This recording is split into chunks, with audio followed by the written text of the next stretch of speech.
Assalamualaikum, Pak. Waalaikumsalam. Piye wae kabare wae? Ora bali poso-poso. Alhamdulillah, Pak, sehat. Ngapurane dereng saged banget. Nggih. Malah niki sahur. Sahur alhamdulillah. Aman to, Rek? Nggih, Pak, wis. Sahur to. Nggih, alhamdulillah. Sahur opo e? Niki, Pak, sego tumbasan warung ngarep alhamdulillah. Nggih. Syukur ya alhamdulillah. Pengennya bapak ibu sehat-sehat wae. Nggih, alhamdulillah, Pak. Muga-muga kewarasan sedaya. Kula dereng saged wangsul. Ora boleh sok wis bodol wae. Nggih, wonten mriki. Alhamdulillah kerjaan kathah ya, Pak. Nggih.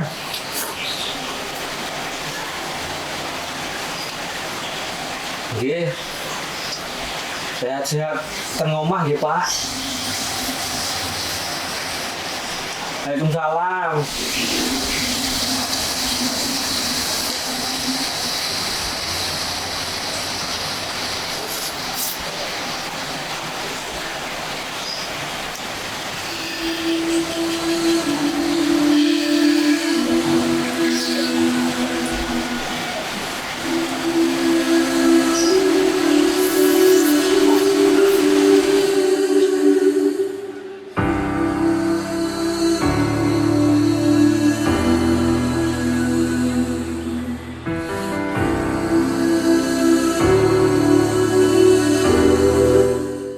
Sebagaimana video yang kita lihat tadi, itu adalah sebuah fragmen biasa yang sering terjadi ketika ada seorang yang sedang berjuang, khususnya di Yogyakarta, merantau, kemudian melewati bulan Ramadan. Kita bisa lihat di sana ada seorang pemuda yang kelihatan sangat effort dalam hidupnya, tidak punya apa-apa, sampai dia memasak mie instan menggunakan gayung dan juga menggunakan 2 sikat gigi sebagai sumpit. Lalu dia makan sahur di sana dan tiba-tiba bapaknya telepon. Apa yang dia katakan? Dia tidak pernah mengatakan satupun kesedihannya. Dia tidak pernah menceritakan bagaimana kerasnya hidup di Yogyakarta. Kenapa? Karena dia tidak ingin orang tuanya khawatir. Dia tidak ingin orang tuanya cemas mengkhawatirkan dia. Teman-teman yang dimuliakan, itu adalah sebuah contoh yang menggambarkan betapa seorang anak sangat tidak ingin melihat orang tuanya mengkhawatirkan. Karena sesungguhnya tempat pulang yang sesungguhnya bagi seorang anak adalah orang tua mereka. Dan begitu pun sebaliknya. Tempat pulang yang hakiki bagi seorang dewasa yang telah menjadi orang tua adalah anak-anak mereka. Tentunya gambaran anak-anak sebagai tempat pulang orang tua, atau dalam bahasa lain, kasih sayang orang tua kepada anaknya, itu lebih dari kasih sayang anak kepada orang tuanya. Saya ada satu kisah dalam literatur bahasa Urdu, dalam sastra Urdu. Jadi Urdu itu bahasa yang digunakan di daratan India, Pakistan kuno waktu itu. Saya pernah membaca sebuah kisah tentang seorang pemuda yang sangat mencintai seorang perempuan. Cintanya ini begitu bergelora. Mungkin karena indah parasnya, mungkin karena senyum gadis itu yang begitu memabukkan. Sehingga pemuda ini sangat dalam cintanya kepada gadis ini. Tapi di balik semua itu, ternyata gadis ini memiliki dendam yang sangat besar pula kepada ibu pemuda itu. Jadi gadis ini mempunyai dendam yang begitu besar kepada ibu pemuda tersebut. Kenapa? Karena jauh sebelum kisah cinta pemuda tersebut, ternyata dulu penyebab kematian kedua orang tua gadis ini adalah ibu si pemuda. Singkat cerita, waktu berjalan, kemudian pemuda ini saking cintanya memberanikan diri, membertekadkan dirinya untuk mengungkapkan perasaannya kepada gadis itu. Maka dia ungkapkan seluruh perasaannya, kecamuk cintanya, begitu bergeloranya asmara di dalam hatinya. Kemudian pemuda itu menyatakan ingin menikahi perempuan tersebut. Apa jawaban perempuan tersebut? Oke, katanya. Oke, aku mau hidup bersamamu. Baik, aku mau menjadi istrimu. Tapi satu syaratnya. Apa syarat itu? Kata pemuda tersebut. Bawa jantung ibumu ke hadapanku. Apa? Ya, sebagaimana yang kau dengar, kata gadis itu. Bawa jantung ibumu ke hadapan. Karena seperti yang sudah saya ceritakan tadi, si gadis ini punya dendam yang begitu besar kepada ibu pemuda tersebut. Maka pemuda ini gelisah. Dia sudah saking terlanjur cintanya kepada perempuan tersebut. Hanya saja perempuan tersebut memberikan dia syarat yang begitu tidak masuk akal. Tapi teman-teman semua, cinta selalu membutakan. Pada suatu malam yang sangat gelap, dengan memberanikan diri dan tidak mengendahkan akal sehat lagi, sebagaimana kisah cinta yang sering kita dengar bahwa cinta selalu menginjak-injak akal sehat. Pemuda tersebut membunuh ibunya. Dia bunuh ibunya, lalu dia belah dadanya.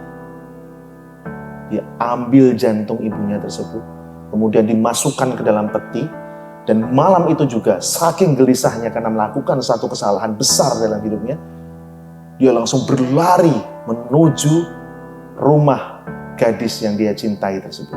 Dia berlari, dia tidak peduli malam begitu gelap.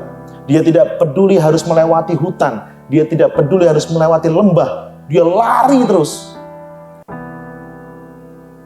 Kemudian tiba-tiba dia tersandung satu batu.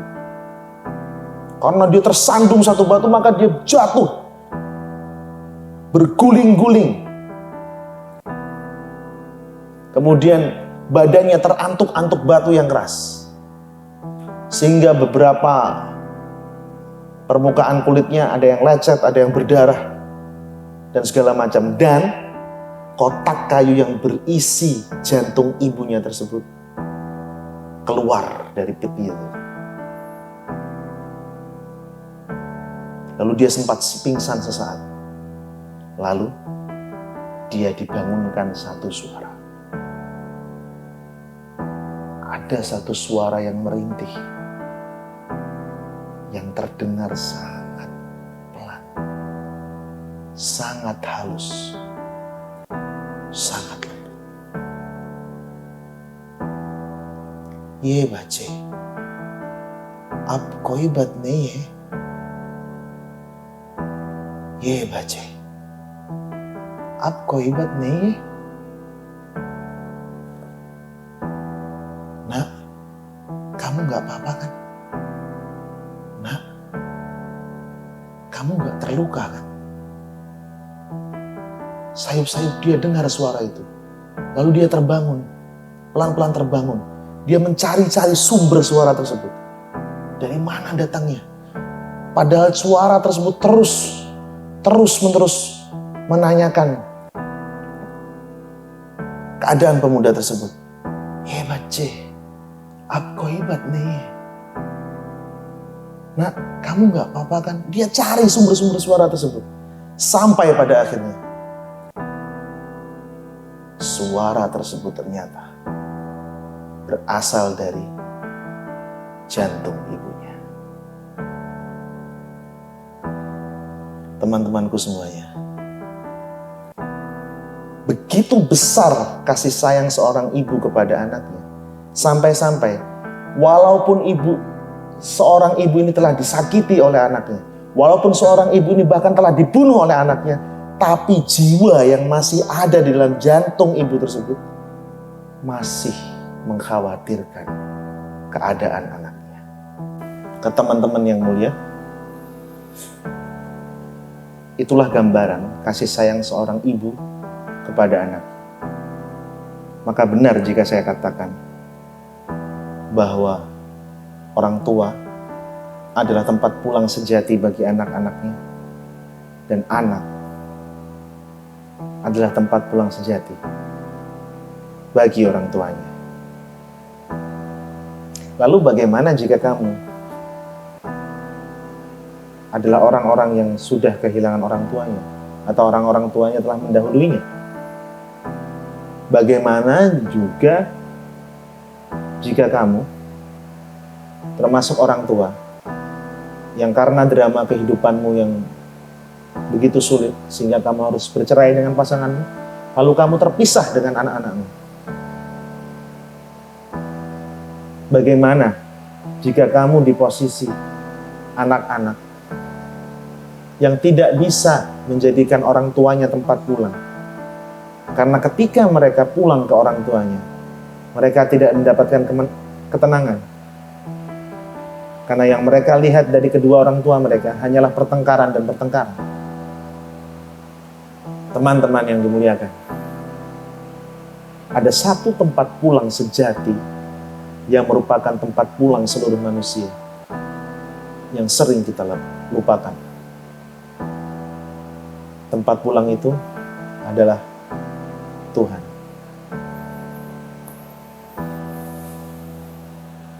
Nabi Muhammad SAW pernah bersabda, kasih sayang Allah Ta'ala kepada hamba-hambanya itu 70 kali lipat lebih besar daripada kasih sayang seorang ibu kepada anaknya.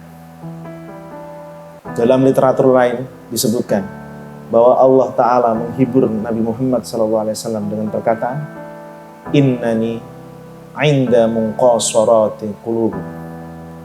Sesungguhnya aku bersama orang-orang yang patah hati. Maka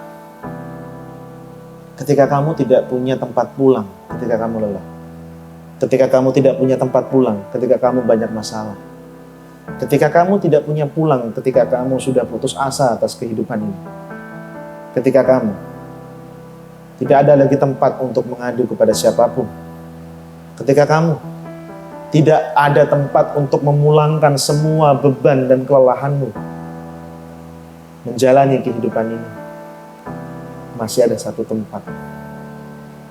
Masih ada satu tempat